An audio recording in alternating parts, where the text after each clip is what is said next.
The footage exists.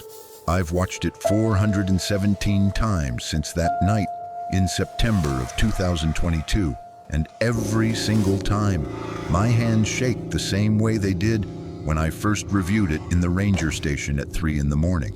What my Bodycam captured in the Gifford-Pinchot National Forest changed everything I thought I understood about these woods, about the creatures that live in them, and about what happens to people who disappear without a trace. My name is Derek Rawlings. I'm 41 years old, and I've been a forest ranger in Washington State for 19 years. This is the story I was ordered never to tell, the footage I was commanded to forget, and the discovery that still wakes me up at night, gasping for air like a man who's drowning in his own memories. Let me take you back to the beginning, because you need to understand what kind of man I was before that night. I grew up in Spokane, the son of a construction foreman and a high school science teacher. My father taught me to respect the wilderness, to read animal tracks, to understand that the forest was a living thing with its own rules and its own secrets. My mother taught me to observe, to question, to never accept easy answers when the evidence suggested something more complicated. I joined the Forest Service right out of high school in 2003, worked my way up through the ranks, and by 2022 I was one of the most experienced rangers in the Pacific Northwest region. I'd seen everything these mountains could throw at a person: bear attacks, hypothermia victims, lost hikers who'd been dead for weeks before we found them. I thought I'd become immune to surprise, hardened against shock. I was wrong. September 14th, 2022 was my 7th consecutive day working a missing persons case. Margaret Chen, 63 years old, retired school teacher from Seattle, had vanished from a campsite near the Lewis River drainage basin. She'd been on a solo camping trip, something she'd done dozens of times according to her family. Her car was found at the trailhead. Her tent was still standing at the campsite, food stored properly in a bear canister, sleeping bag laid out like she'd been planning to return any moment. But Margaret was gone. No signs of struggle, no blood, no indication that any predator had been involved. She'd simply disappeared, like smoke dispersing into the morning air. The search had been extensive. 32 personnel, including rangers, sheriff's deputies, and trained volunteers, tracking dogs, a helicopter with thermal imaging equipment. We'd covered every square mile of the search grid twice, expanded it twice more, and found absolutely nothing. By day 7, the official search was winding down. The statistics weren't in Margaret's favor. A woman her age, alone in the wilderness for over a week in September when temperatures dropped into the 30s at night. The odds of survival were vanishingly small. Most of the search team had been reassigned, but I couldn't let it go. There was something wrong about this case, something that nagged at me every time I tried to sleep. I'd worked dozens of missing person searches in my career, and they always left evidence, always. Even when the outcome was tragic, even when we found nothing but remains, there was always a story written in the landscape. Broken branches, disturbed soil, clothing caught on thorns. The forest always told us something, but with Margaret Chen, the forest was silent. It was as if she'd never existed at all. That evening, September 14th, I decided to work overtime, alone, against protocol technically, but I'd cleared it with my supervisor under the pretense of checking trail conditions before the upcoming hunting season. The real reason was simpler. I couldn't accept that Margaret had vanished without a trace. Someone or something had taken her, and I was determined to find out what. I set out from the Lewis River trailhead at 5:47 in the evening, according to the timestamp on my Bodycam. The device was standard issue for rangers now, a small camera mounted on the chest strap of my pack that recorded continuously to a memory card. Most of the footage was mundane. Hours of hiking, checking permits, clearing fallen trees from trails, But that night, the camera would capture something that would haunt me for the rest of my life. The forest was beautiful in the fading light. The leaves were just starting to turn, hints of gold and orange appearing among the Douglas firs and western hemlocks. The air smelled like pine and damp earth, that particular Pacific Northwest scent that I'd grown to love over 2 decades. I followed the main trail for about 2 miles, then turned onto an unmaintained path that led deeper into the wilderness, toward an area we hadn't thoroughly searched because the terrain was considered too difficult for someone Margaret's age to navigate. That was my theory, that somehow Margaret had gone off trail, deeper into the backcountry than anyone expected, and that's where we'd find answers. It was a long shot, but I had nothing else. The sun set around 7:30. I continued hiking with my headlamp, moving carefully through the increasingly rugged terrain. The forest grew denser, the undergrowth thicker. Fallen logs created obstacles every few yards, forcing me to climb over or around them. The canopy above blocked most of the moonlight, leaving me in a darkness that felt almost physical, like the night itself was pressing against me. Around 8:15, I heard something that made me stop. It was a sound I'd never heard before in nearly 20 years of working these forests. A low, rhythmic noise that seemed to come from somewhere ahead and to my left, maybe 200 yards away. Not quite a growl, not quite a moan. Something in between, with a cadence that felt almost deliberate, like language spoken in a frequency my brain couldn't quite process. I clicked off my headlamp instinctively, a decision that probably saved my life. In the sudden darkness, I stood perfectly still, barely breathing, trying to pinpoint the source of the sound. My right hand moved to the bear spray on my belt. My left hand steadied the Bodycam, making sure it was pointed in the direction I was looking. The sound continued for maybe 30 seconds, then stopped abruptly. Silence flooded in. The kind of absolute quiet that only happens in the deep wilderness when every animal has gone still, when even the wind holds its breath. I waited. 1 minute, 2, 3. Then I heard movement. Something large was moving through the forest ahead of me, something that crackled branches and displaced earth with each step. The footfalls were heavy but careful, spaced at intervals that suggested a bipedal gait. Not a bear, which would have been on 4 legs. Not a deer or elk, which would have been lighter, faster. Something else, something walking upright through the darkness. I should have turned back. That's what training would have dictated. That's what common sense screamed at me to do. But Margaret Chen's face kept appearing in my mind, the photo her family had provided. A smiling woman with silver hair and kind eyes who had come to these woods for peace and had found something terrible instead. I had to know what happened to her. I advanced slowly, placing each foot with excruciating care, trying to minimize the sound of my passage.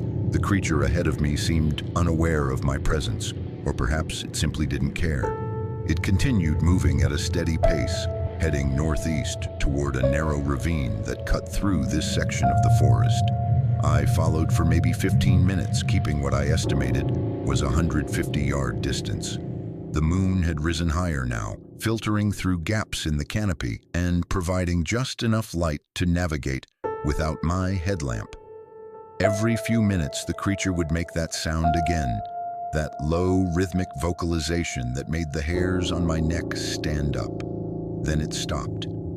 I froze, pressing myself against the trunk of an ancient cedar, making myself as small and invisible as possible. Through the trees ahead, I could see a small clearing, maybe 30 feet in diameter, where a stream had eroded away the underbrush and created a natural opening in the forest. Moonlight flooded the space, illuminating what stood at its center. I'm going to describe exactly what I saw, and I need you to understand that I'm a rational person. I have a degree in forestry. I've spent my entire adult life observing wildlife, documenting species, learning to identify animals by their tracks and their calls and their behavior. What I saw in that clearing was not any animal I've ever encountered in any textbook, any wildlife documentary, any report from any colleague in any national forest in this country. It was approximately 8 feet tall, covered in dark brown hair that was longer around the shoulders and head, shorter on the arms and chest. The body was humanoid but wrong, the proportions distorted in ways that my brain struggled to process. The shoulders were too broad, easily 4 feet across. The arms were too long, hanging past where the knees would be on a human. The legs were thick, muscular, bent slightly at the knee, in a perpetual crouch. And the face was what convinced me I wasn't hallucinating. It was almost human, almost. The bone structure was heavier, the brow ridge more pronounced, the jaw wider and more powerful. But the eyes, catching the moonlight, held an intelligence that was unmistakably, terrifyingly aware. This wasn't an animal operating on instinct. This was a being that understood its environment, that made decisions, that perhaps even understood that it was being watched. And it was digging. The creature had something in its massive hands, a flat stone that it was using as a tool, scraping at the earth in the center of the clearing with methodical, purposeful strokes. Beside it, on the ground, lay something long and wrapped in what looked like bark or some kind of natural fiber. The shape was approximately 6 feet long, roughly cylindrical, wider at one end than the other. The shape of a human body. My heart was hammering so hard, I was certain the creature would hear it. My Bodycam was recording everything. The tiny red light on its housing glowing like a beacon in the darkness. I pressed my hand over it, covering the light, praying the creature hadn't noticed, praying I would survive the next few minutes. For maybe 20 minutes, I watched the creature dig. The hole grew deeper, maybe 3 feet down, carefully shaped to accommodate the wrapped bundle beside it. The creature worked with patience and precision that seemed almost ritualistic, occasionally pausing to smooth the walls of the hole or remove a root that interfered with its work. Then it stopped digging and turned toward the bundle. What happened next is burned into my memory with such clarity that I can close my eyes and see it perfectly. Even now, 2 years later, the creature knelt beside the wrapped form, placed one enormous hand on what I now understood was definitely a shroud, and made a sound. It wasn't the rhythmic vocalization I'd heard earlier. This was different, softer, more melodic, almost like singing, but in a register that human vocal cords couldn't produce. The creature's shoulders shook slightly as it made this sound, and I realized with a chill that ran through my entire body that I was watching something grieve. This creature, this impossible being that shouldn't exist, was mourning. The ceremony, because that's what it was, lasted perhaps 10 minutes. The creature made various sounds, some low and mournful, others higher and more rhythmic. It touched the bundle gently, adjusting the wrapping, smoothing creases in what I now recognized as carefully woven bark strips. It gathered small objects from the ground around the clearing, pine cones and smooth stones and what might have been wildflowers, and placed them carefully on top of the shroud. Then, with surprising gentleness for something so massive, the creature lifted the bundle and placed it in the grave. I watched as it filled the hole, using its bare hands now, pushing dirt back into the depression with movements that seemed almost tender. When the grave was filled, it spent another 5 minutes arranging rocks and debris on top, camouflaging the disturbed earth until it was nearly indistinguishable from the forest floor around it. Finally, the creature stood. It made one last vocalization, a long, mournful note that echoed through the trees and made something in my chest ache with recognition. Then it turned and walked away, disappearing into the forest to the north with the same heavy, careful footfalls I'd followed earlier. I don't know how long I stood there after it left. 5 minutes, 10, maybe longer. My legs had gone numb from standing perfectly still, and my hands were shaking so badly I could barely grip the tree trunk I'd been hiding behind. The Bodycam was still recording, its memory card dutifully capturing every second of what I'd witnessed. When I was finally certain the creature was gone, I emerged from my hiding spot and approached the clearing. The moonlight was bright enough now that I could see clearly, and what I observed made my blood run cold. The grave was perfectly concealed. If I hadn't watched the creature dig it, I never would have known the earth had been disturbed. The rocks and debris on top looked natural, as if they'd been there for years. No casual observer would ever find this spot. No search team would ever think to dig here. But I knew what was underneath. I stood there for a long time, wrestling with what to do. Part of me wanted to start digging immediately, to confirm what I suspected, to find out if that wrapped bundle contained Margaret Chen or some other victim who had vanished into these woods. But another part of me understood that I'd just witnessed something extraordinary, something that went beyond any missing persons case, something that challenged everything I thought I knew about the natural world. In the end, I made a decision that would set in motion events I couldn't predict and couldn't control. I marked the location on my GPS, photographed the site from multiple angles, and hiked back to the trailhead. It was after 2 in the morning when I reached my truck, exhausted and still shaking. I drove directly to the ranger station, downloaded the Bodycam footage to my laptop, and watched it 3 times in a row, trying to convince myself that what I'd seen was real. It was real. Every frame of that footage confirmed what my eyes had witnessed. The creature, the digging, the burial, the mourning sounds that still echoed in my ears. All of it was captured in crisp, undeniable digital clarity. I called my supervisor at 4 in the morning. Dennis Harrigan had been my boss for 11 years, a practical man who'd spent 32 years with the Forest Service and had seen just about everything. He answered on the 3rd ring, his voice thick with sleep. "Derek, it's 4 a.m. This better be good." "Dennis, I need you to come to the station. Now, I found something.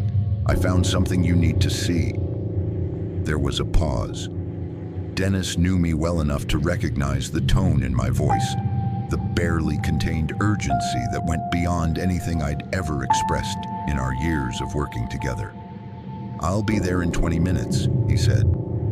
Dennis arrived in 18, still wearing the sweatpants and t-shirt he'd clearly been sleeping in, his gray hair uncombed and his eyes puffy from being woken. He found me in the main office, my laptop open on the desk. The video paused on a frame that showed the creature standing in the moonlit clearing. "What the hell am I looking at?" he asked, leaning closer to the screen. "Just watch," I said. "From the beginning. Watch all of it." I played the footage, all 47 minutes of it, from the moment I first heard the sound to my final photographs of the concealed grave. Dennis didn't speak once during the entire playback. He just watched, his face cycling through expressions of disbelief, confusion, and finally, something that looked like fear. When the video ended, he sat back in his chair and stared at the ceiling for a long moment. "That's not possible," he said finally.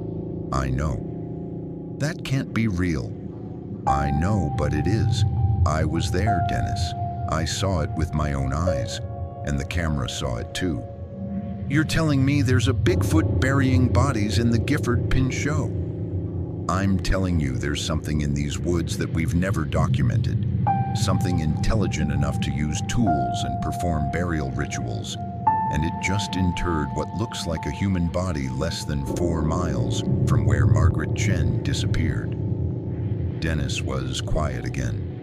I could see his mind working, processing the implications, calculating the potential consequences of what I'd discovered. "We need to dig up that grave," I said. "We need to see what's in there. If it's Margaret Chen, if it's anyone who's been reported missing in these forests, we have a responsibility to recover them, to give their families closure.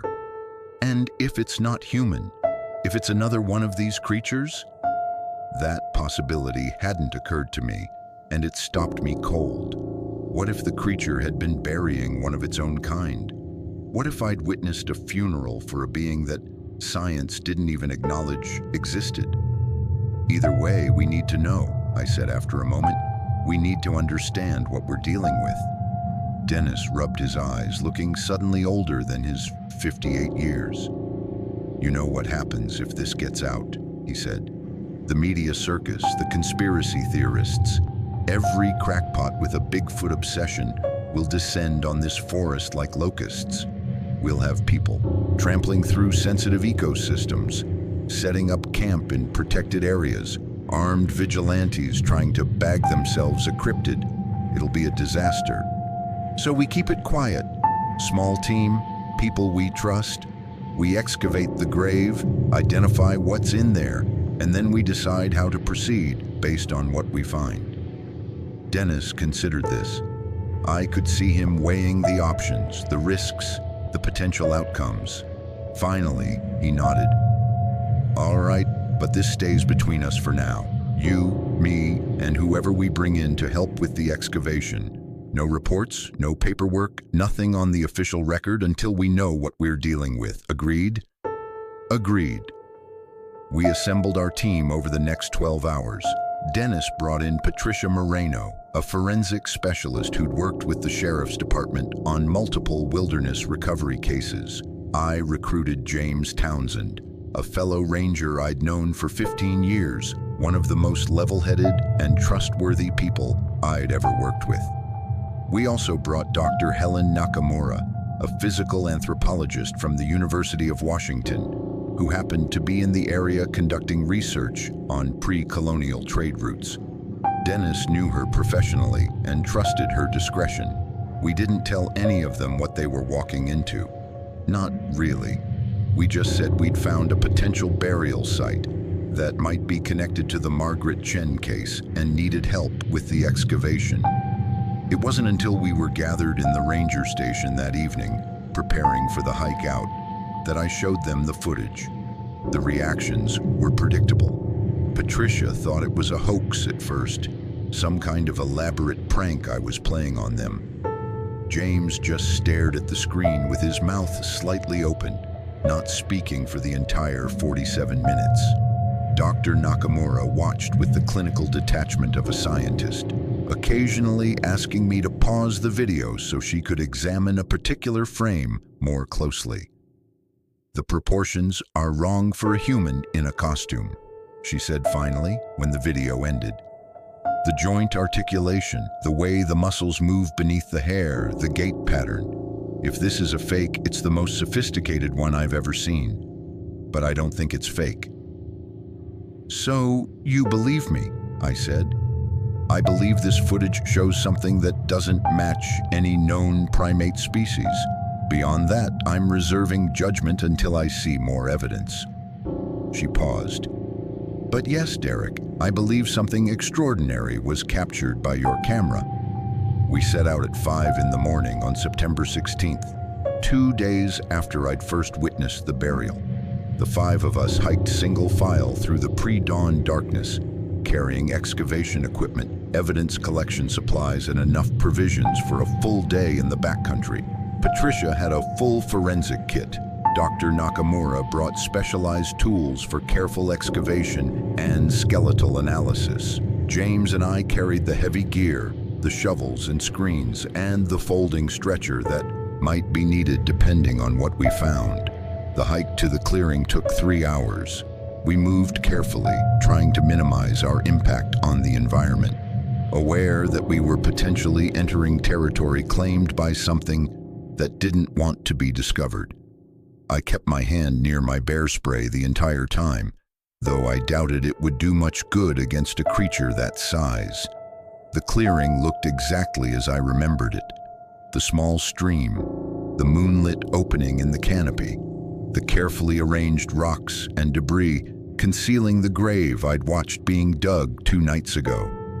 In the morning light, with my colleagues around me, it felt both more and less real than it had in the darkness. "This is it?" Patricia asked, surveying the area. "This is it. The body is buried right there under those rocks. about 3 feet down based on what I observed. We established a perimeter, photographing the site from every angle before disturbing anything. Dr. Nakamura took soil samples from around the grave and from comparison sites nearby. James set up a portable GPS unit to record the exact coordinates. Patricia began documenting the rock arrangement, noting the sizes and positions of each stone before we moved them. Then we started digging. The work was slow and methodical.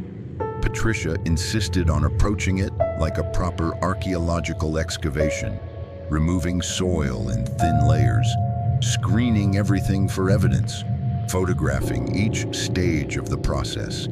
It was tedious, careful work, but after what we'd seen on the video, none of us were inclined to rush. We hit the first layer of wrapping at about 2.5 feet down. It was exactly as I remembered, bark strips woven together into a surprisingly durable shroud.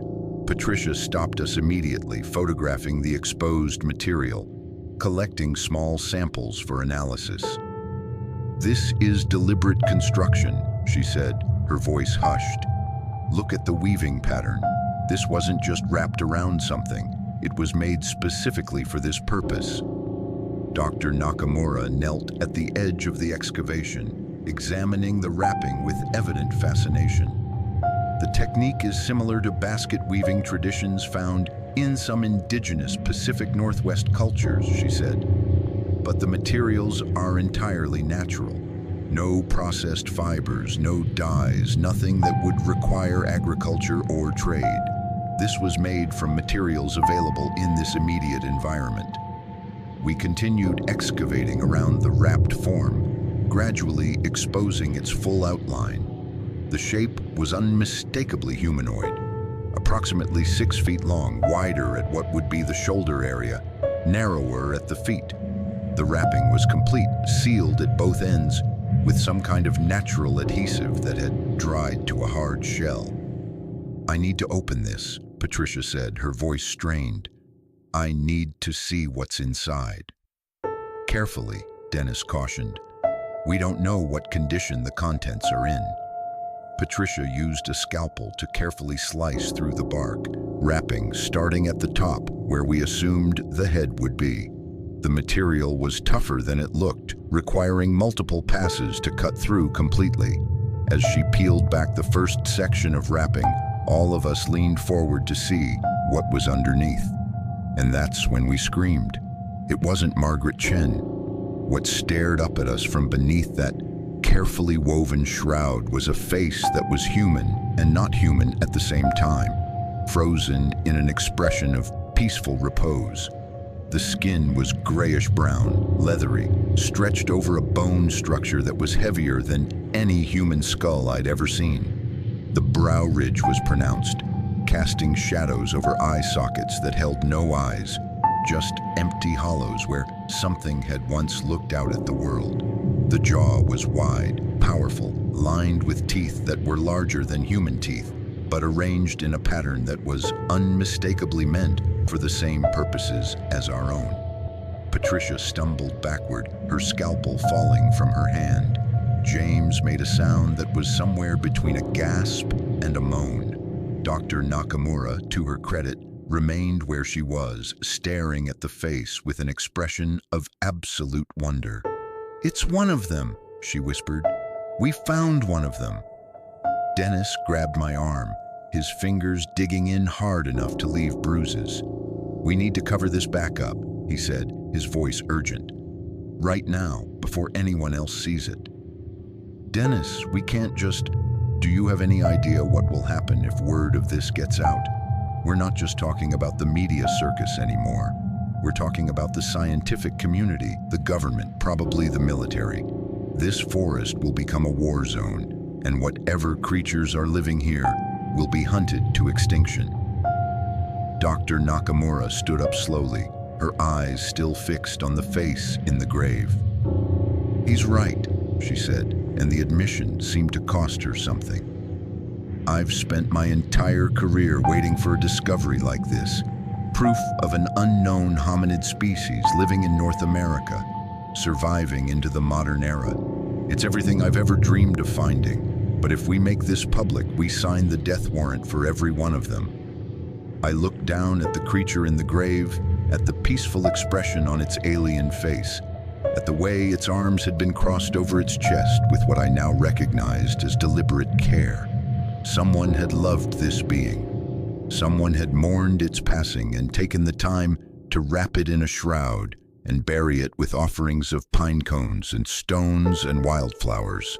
Someone was probably still out there, grieving, hoping that the dead would rest undisturbed.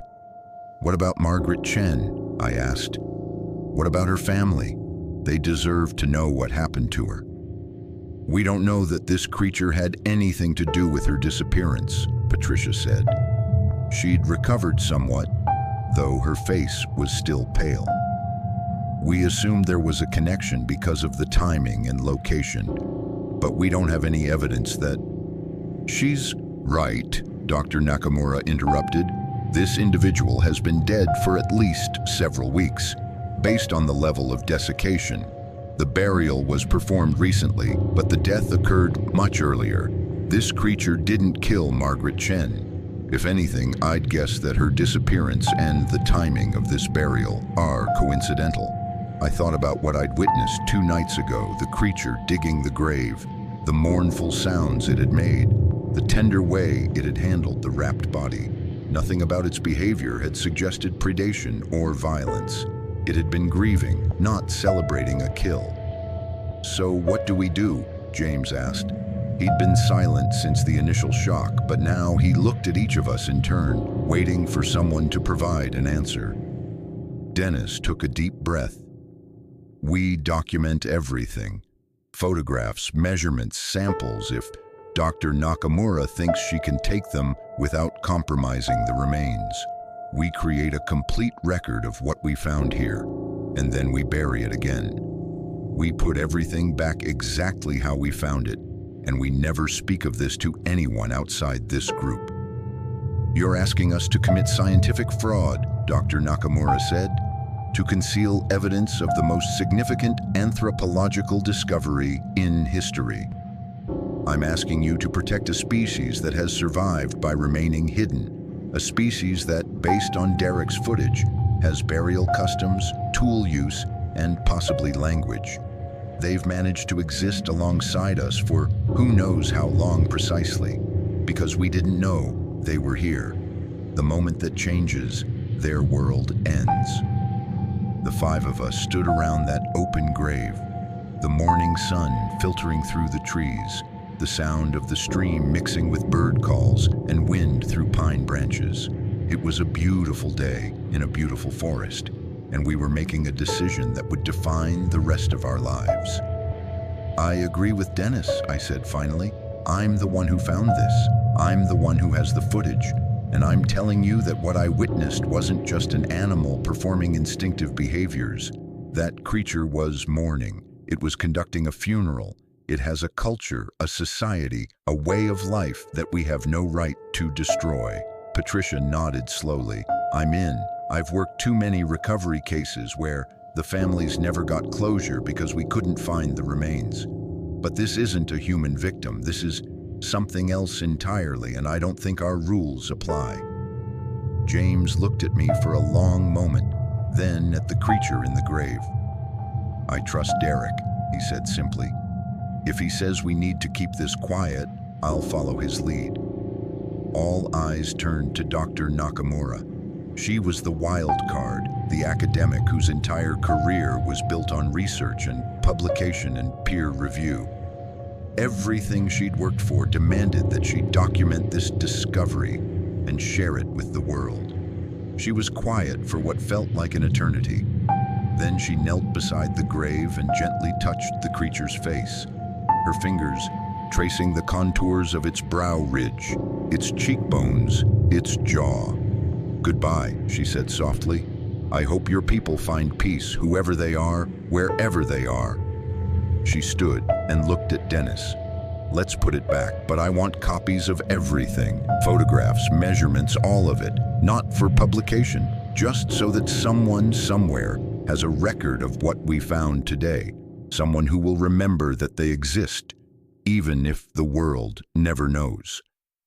We worked for the next 3 hours, carefully replacing the shroud, filling in the grave, arranging the rocks and debris exactly as they had been. When we finished, the clearing looked undisturbed, as if we'd never been there at all. The creature would rest in peace, and its secret would remain buried. We hiked back to the trailhead in silence, each of us lost in our own thoughts. The weight of what we'd discovered and what we'd chosen to do pressed down on all of us like a physical burden. We'd found proof of something extraordinary, and we'd decided to hide it from the world. That night, we gathered in the ranger station one last time. Dennis collected everyone's memory cards and transferred all the photographs and video to an encrypted hard drive that he said he'd keep in a safety deposit box. He made copies for each of us, encrypted with passwords that only we would know. From this moment on, the Margaret Chen case remains unsolved, he said. We searched extensively and found no evidence of her whereabouts. The official record will reflect that conclusion. As for what we found today, it never happened. We were never at that clearing. We never dug that grave. Understood? We all nodded. One more thing, Dennis continued. We need to decide what to do about Derek's Bodycam footage, the original recording of the burial. I hadn't thought about that. The footage was still on my laptop, the most compelling evidence of Bigfoot's existence ever captured. 47 minutes of high-definition video showing an 8-foot creature performing a burial ritual in the moonlight. Destroy it, I said, surprising myself with the words. Delete it completely. As long as that footage exists, there's a risk it could get out. One careless moment, one hacked computer, one deathbed confession, and everything we're trying to protect falls apart. Are you sure? Dr. Nakamura asked. That footage is irreplaceable. The only video evidence of these creatures that anyone has ever obtained. I'm sure. I've seen what I've seen. I don't need a video to remember it. And if keeping these beings safe means giving up the proof, then that's what I'll do. I opened my laptop, navigated to the folder containing the Bodycam footage, and deleted every file. Then I ran a secure erasure program that overwrote the data multiple times, making recovery impossible. The others watched in silence as I destroyed the only concrete evidence that what we'd experienced was real. When it was done, Dennis stood and shook each of our hands. Thank you, he said, for understanding, for putting something larger than ourselves first. I know this isn't easy for any of us. We went our separate ways after that. Patricia returned to her work with the sheriff's department. Dr. Nakamura went back to the university, her research on pre-colonial trade routes suddenly seeming much less important than it had a week ago. James continued working as a ranger, though I noticed he started taking more solo patrols in the remote areas of the forest, as if hoping for his own encounter. And me. I stayed at my post, continued my duties, and tried to pretend that my life hadn't been fundamentally altered by what I'd witnessed.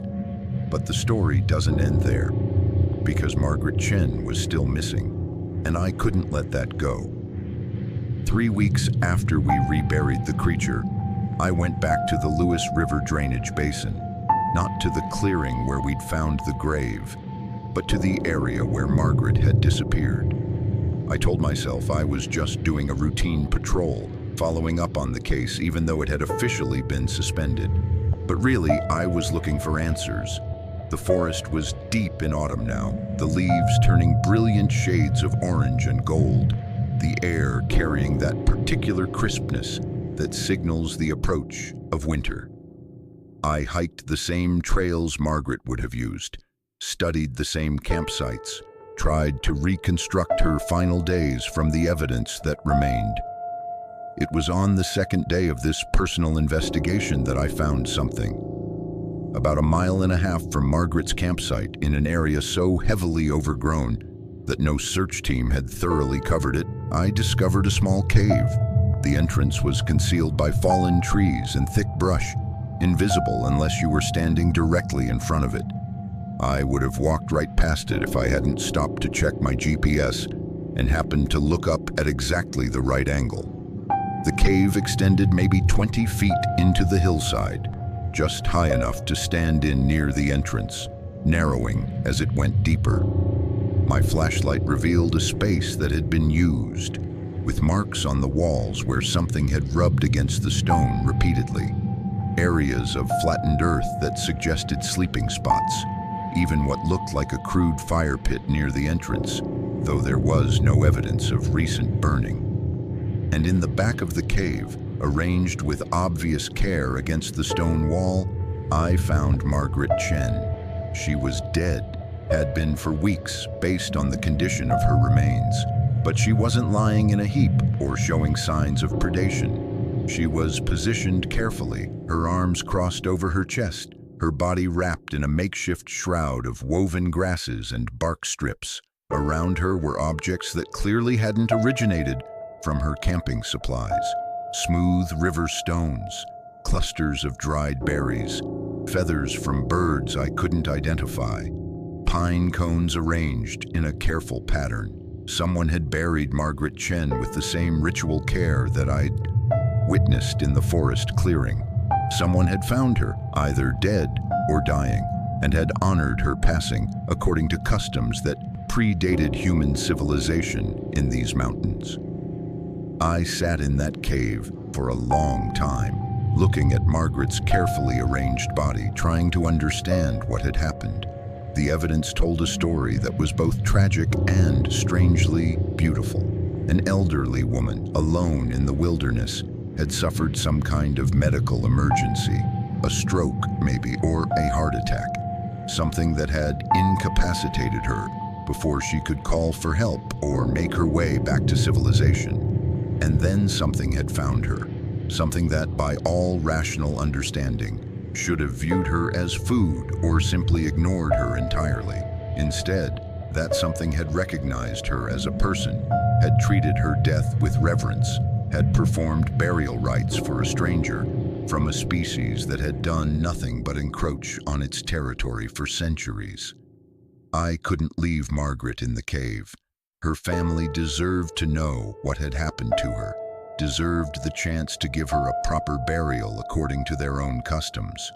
But I also couldn't reveal how I'd found her, or the condition in which I'd discovered her remains. I called in an anonymous tip to the search and rescue coordinator, giving detailed directions to the cave without identifying myself. I said I was a hiker who'd stumbled onto something suspicious and didn't want to get involved. Then I hiked out of the area and returned to my station, waiting to hear how the discovery would unfold. The search team found Margaret's body the next day. The official report said she appeared to have died of natural causes, and that her body had been partially covered by debris that had fallen from the cave ceiling. No mention of the arranged position, the woven shroud, the offerings placed around her. Either the recovery team hadn't noticed these details, or someone had decided they were too inexplicable to include in the official record. Margaret's family received the closure they needed. A memorial service was held in Seattle a week later, and I attended, standing in the back of the church, watching her children and grandchildren mourn a woman who had loved the wilderness enough to keep returning to it alone, even at 63. Afterward, Margaret's daughter approached me. She'd recognized me from the search effort, remembered that I was one of the rangers who'd spent days looking for her mother. "Thank you," she said, tears still streaming down her face. "Thank you for not giving up on her, for making sure we could bring her home." I didn't have the heart to tell her that I hadn't found Margaret, that an anonymous tip had led to the discovery, that there were elements to her mother's death that would never make it into any official report. Instead, I just nodded and told her I was sorry for her loss. The next 2 years passed in a kind of strange equilibrium. I continued working as a ranger, continued patrolling the forests I'd come to love even more deeply after learning what secrets they held. I never saw another one of the creatures, though sometimes in the deep wilderness, I'd find signs that suggested I wasn't alone. Massive footprints in the mud, trees stripped of bark at heights no bear could reach. Once, a gift left on a rock in the middle of a trail I frequently patrolled, a perfect spiral of small stones with a single feather placed in the center. I never touched these offerings, never tried to trace them back to their source. I just acknowledged them silently and moved on, a visitor in a world that wasn't mine. Dennis retired in 2023, moving to Arizona to be closer to his grandchildren. Before he left, he gave me the encrypted hard drive containing all the photographs and documentation from our excavation. "Someone needs to keep this safe," he said. "Someone who understands what's at stake." Patricia transferred to another county, but we stayed in touch. Dr. Nakamura published several papers on pre-colonial Pacific Northwest cultures, never once mentioning the discovery that had consumed so much of her thoughts. James married a woman he met at a Park Service conference and moved to Montana, though he still calls me every few months to reminisce about the old days. And I'm still here, still walking these forests, still carrying a secret that weighs on me more heavily with each passing year. The footage is gone. The physical evidence is buried. The only proof that remains is the encrypted drive in my possession and the memories of 5 people who made a choice to protect something larger than themselves. But lately, I've been thinking about what happens after I'm gone. The drive will eventually be found, the photographs studied, the truth revealed whether I want it to be or not. The question isn't if the world will learn about these creatures, but when, and whether that revelation will come in a way that destroys them or protects them. That's why I'm telling this story now. Not because I've changed my mind about keeping the secret, but because I've realized that secrets have power only when someone remembers them. If I die tomorrow, if all 5 of us die without passing on what we know, then everything we witnessed and everything we chose to protect might be lost forever. Or worse, it might be discovered by someone who doesn't understand, who doesn't care, who sees only profit or fame or scientific credit. So I'm writing this down. Every detail I can remember, every moment of that night in September, every ounce of the wonder and terror I felt, watching a creature from legend bury its dead with tenderness and grief. I'm creating a record that someone someday might use to make better choices than the ones the world would make today. The beings I saw in the Gifford Pinchot National Forest are not monsters. They're not animals. They're something else entirely, something we don't have words for, a parallel branch of intelligence that evolved alongside us and chose a different path. They built no cities, invented no machines, conquered no territories. Instead, they learned to live within the world rather than trying to dominate it, to remain hidden rather than seeking recognition, to mourn their dead with rituals that speak to a spiritual life we can barely comprehend. They deserve to exist. They deserve to be left alone. And until humanity evolves enough to encounter them with wonder instead of weapons, with respect instead of exploitation, the best thing we can do is pretend we never found them at all. I think about Margaret Chen often, about the creature that found her dying in the wilderness and chose to honor her passing with the same care it would have shown its own kind, about the profound act of compassion that demonstrated, the recognition that death transcends species, that all living things deserve dignity in their final moments. I think about the creature I watched performing the burial, the one whose grief was so evident in every movement, every sound, every careful placement of stone and flower. I think about what it must have lost, what it must have felt, standing alone in the moonlight with only a human watching from the shadows. And I think about the choice I made, to erase the evidence, to bury the truth, to protect beings who never asked for my protection and may never know they received it.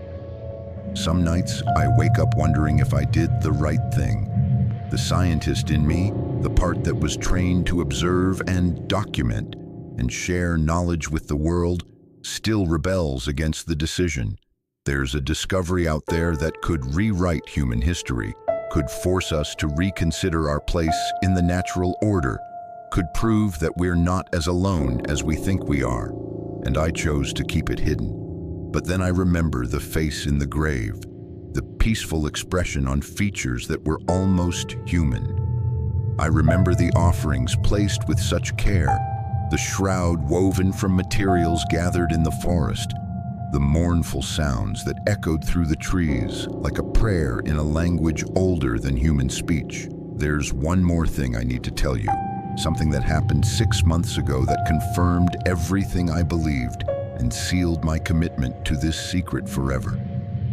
It was March of 2024, and I was on a routine patrol in a section of the forest about 12 miles from where I'd witnessed the original burial. The winter had been harsh that year with heavy snowfall that lingered well into spring, and I was checking for avalanche damage and blocked trails. The afternoon was cold and gray, the kind of day where the forest feels ancient and slightly hostile, like it's tolerating your presence but would prefer you to leave. I was making my way along a ridgeline when I heard something that made me stop dead in my tracks. It was that sound again, the low rhythmic vocalization I'd heard only once before on that September night in 2022. My heart immediately began hammering against my ribs, and I pressed myself against a massive Douglas fir, making myself as small and invisible as possible. The sound was coming from below the ridge, somewhere in a small valley that cut through this section of the mountains. I waited, barely breathing for what felt like an eternity.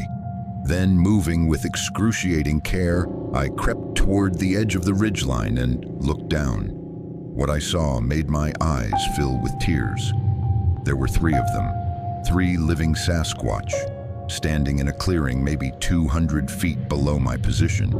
One was massive, easily 8 feet tall, with the same dark brown coloring I remembered from my original encounter. The second was smaller, maybe 7 feet, with lighter fur that had reddish hints in the afternoon light. And between them, holding their hands, was a juvenile, a child, maybe 4 feet tall, covered in soft-looking fur that was almost golden, moving with the uncertain wobble of something still learning to navigate the world. They were a family, a mother, a father, and their offspring, standing together in the late winter forest, existing in a way that defied everything modern science believed about primate populations in North America. The adult male was making that low vocalization, and as I watched, the female responded with a higher sound, something that might have been words in a language I would never understand. The juvenile made excited noises, bouncing on its feet, clearly eager to continue whatever journey they were on. The adults exchanged what I can only describe as a look, the kind of silent communication that passes between parents everywhere, in every species, a shared understanding about the challenges of raising young. Then the male did something that broke me completely. He bent down and lifted the juvenile onto his shoulders, settling it there with practiced ease, the child's small hands gripping the fur on his head for balance. The female moved closer, adjusting the juvenile's position slightly, making sure it was secure. And then, as a unit, as a family, they began walking north, deeper into the wilderness, the child riding high and looking around at the world with obvious wonder. I watched them until they disappeared into the trees, 3 figures moving through the forest like ghosts, leaving barely a trace of their passage. The juvenile's excited calls faded slowly, eventually swallowed by the vast silence of the mountains. I sat on that ridgeline for over an hour after they were gone, crying openly, unable to move. Because in that moment, watching that family walk into the forest, I understood something I'd only intellectually grasped before. These weren't just cryptids. These weren't just specimens to be studied or creatures to be documented. These were people, different from us, certainly, evolved along a separate path, living by rules and customs we could barely comprehend. But people nonetheless. Beings with families and children and hopes and fears. Beings who loved and mourned and protected their own. Beings who had every right to exist without human interference, without being hunted or captured or displayed in laboratories and zoos. The juvenile on its father's shoulders reminded me of my own childhood, of sitting on my dad's shoulders at county fairs and 4th of July parades, feeling like I was on top of the world. That Sasquatch child was experiencing the same thing, the same joy, the same sense of security that comes from being carried by someone who would die to protect you.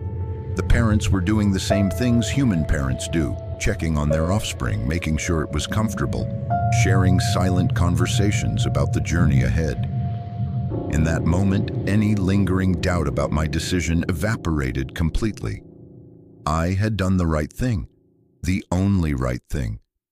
These beings deserved to live their lives in peace, to raise their children without fear, to walk through their ancestral forests without wondering if today was the day the world would discover them and everything would end. I never told anyone about that sighting. Not Dennis, not James, not Dr. Nakamura. It felt too sacred, too private, like sharing it would somehow diminish what I'd witnessed. But I carry it with me every day, a reminder of why I do what I do and why I'll keep doing it until I can't anymore. There's a population out there, small probably, vulnerable definitely, but alive, living, thriving in whatever way they can in a world that keeps shrinking around them. Families walking through the snow, children riding on their parents' shoulders, ancient rituals performed in moonlit clearings for the dead who came before. They're out there right now as you're hearing this story. Somewhere in the deep wilderness of the Pacific Northwest, they're going about their lives, completely unaware that a human once watched them from a ridgeline and wept at the beauty of their existence. I've started making preparations for what happens after I'm gone. The encrypted hard drive will go to someone I trust, someone who understands the weight of what it contains. I've written detailed instructions about the locations I know, the patterns I've observed, the signs to watch for, not so that someone can find these creatures, but so that someone can continue protecting them when I no longer can. Dr. Nakamura and I have discussed creating a kind of informal network, people positioned throughout the Pacific Northwest who know the truth and are committed to keeping it hidden. Rangers, wildlife biologists, Forest Service employees, people who have the access and the knowledge to monitor these areas without drawing attention. A secret society of guardians watching over beings who will never know they're being protected. It sounds dramatic when I say it like that, but it's really just an extension of what we already do. Rangers protect the forest. That's our job. We keep trails safe. We rescue lost hikers. We prevent wildfires. We maintain the delicate balance between human recreation and wilderness preservation. Adding one more responsibility, protecting a species that science doesn't acknowledge. Doesn't feel like a burden. It feels like a privilege, because I've seen them. I've watched a grieving creature bury its dead with more reverence than many humans show their own. I've witnessed a family walking through the winter forest, a child riding high on its father's shoulders. I've found evidence of compassion that crosses species boundaries, a human woman given burial rites by beings who had no obligation to care about her at all. These creatures have shown more humanity than many humans I've known. They deserve our protection, even if they never know they have it. And I know I made the right choice. Not for science, not for humanity, for them. The footage exists in my memory, if nowhere else. I've watched it 417 times in my mind since that night in September, and every single time, my hands shake the same way they did when I first lived it. What my Bodycam captured in the Gifford-Pinchot National Forest changed everything I thought I understood about these woods, about the creatures that live in them, and about what it means to be a guardian of wild places. My name is Derek Rawlings. I'm 43 years old now, and I've been carrying this secret for 2 years. I don't know how much longer I'll carry it, or what will happen when I finally set it down, but I know this much.